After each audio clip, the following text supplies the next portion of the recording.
வாங்க சுவையான அவரைக்கொட்டை சாதம் செய்யலாம். தேவையான பொருட்கள்: சின்ன வெங்காயம், தக்காளி, கத்திரிக்காய், வடகம், கருவேப்பிலை, வரமிளகா, ஊற வச்ச புளி, வேக வச்ச அவரை. தேவையான அளவு எண்ணெய், வடகம், கருவேப்பிலை, வரமிளகாய், சின்ன வெங்காயம், பெருங்காயம், தக்காளி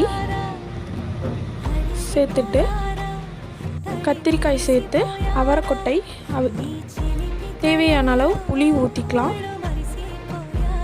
கொத்தமல்லி தூள், மிளகாய்த்தூள், தேவையான அளவு உப்பு போட்டுக்கலாம். 1 கப் அரிசிக்கு 2 கப் தண்ணி ஊற்றிக்கலாம்.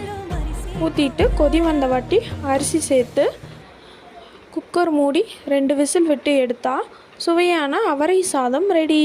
வாங்க சாப்பிட்லாம்.